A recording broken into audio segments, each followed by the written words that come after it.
So Benjamin, looking forward the next 3 to 5 years, can you give me some predictions about the media landscape? Where do you think it'll be? That's a broad question, though we see the trend. Programmatic means a lot of things. I think the first thing it means is automation. So we see that there's more and more requests about automation because it saves costs on the agency side and on the publisher side. By automation, what it means is that there is a brand that wants to advertise.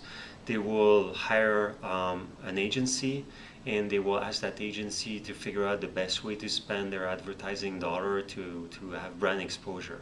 So in the old days of Mad Men era, they were having lunch, talking to publishers, signing paper, IO, sending the creative to the publisher, hoping that the publisher would traffic that ad the right way.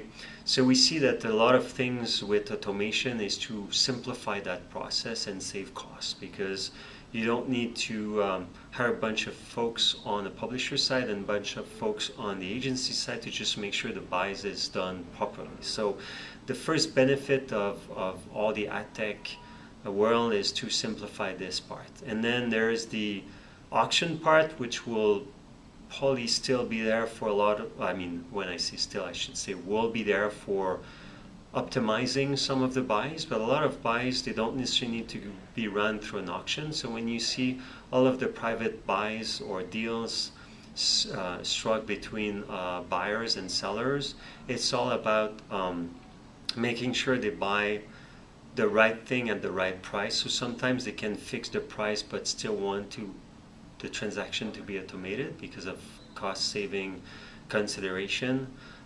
So I would say within the next 3 to 5 years, a lot of the transaction will be automated. Some of it through auction, some of it through private deals, different recipe of private deals.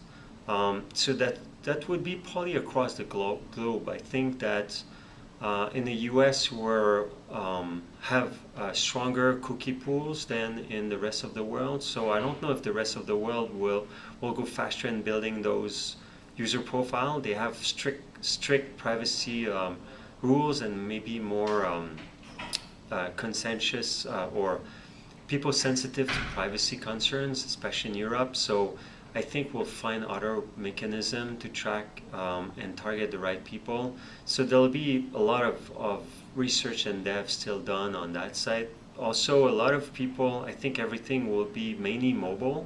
So I think the first access to anything will be mobile, and the web through a computer will be like whenever you cannot do it through a mobile phone or a tablet, then you will use your computer.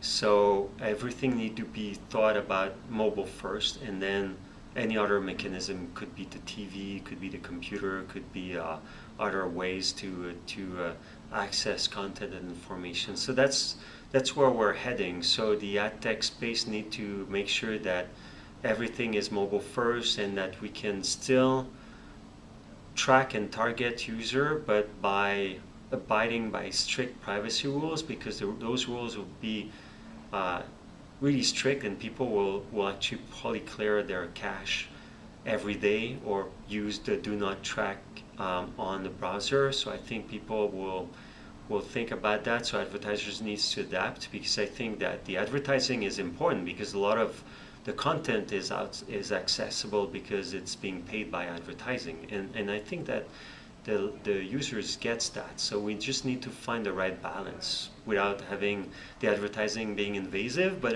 when it's properly targeted, it could be seen as promotional content. Like when you buy a magazine, a paper magazine, you look at the ad. So if the ads are relevant, then people are okay to see those ads. Like when you listen to a music stream, you're okay to get advertisement for bands playing in your neighborhood. That's okay. That's good. You don't want to have an ad which is totally not relevant to what you're doing. So the technology to make those ads relevant and be part of the listening experience in our case are really important. I think we're getting there. We're not yet there. So that's where we're going. I think radio in general, if we talk about our focus, radio will still be there because it's really important to have access to live content. I think music services are growing fast, and they're a nice way to consume content. But I think radio can bring a lot about live events, could be sport, concert, but also news, talk, any deep content. It's a convenient way to access those contents. So I do expect a strong growth. So I don't see a battle between music services and radio broadcaster. I think there's a world where the two can have a good growth, and people will probably less use FM receiver connected on broadcast signal, probably more over IP, which is more convenient and makes the signal also less local in a sense, but they will still expect local content because it's possible to do it. So there'll be a lot of changes, but personally I'm really happy to work in the radio space. I feel that there's a lot of good things happening, and it's mind-boggling, and it's fun because we know that we can still solve issues both on content and advertising.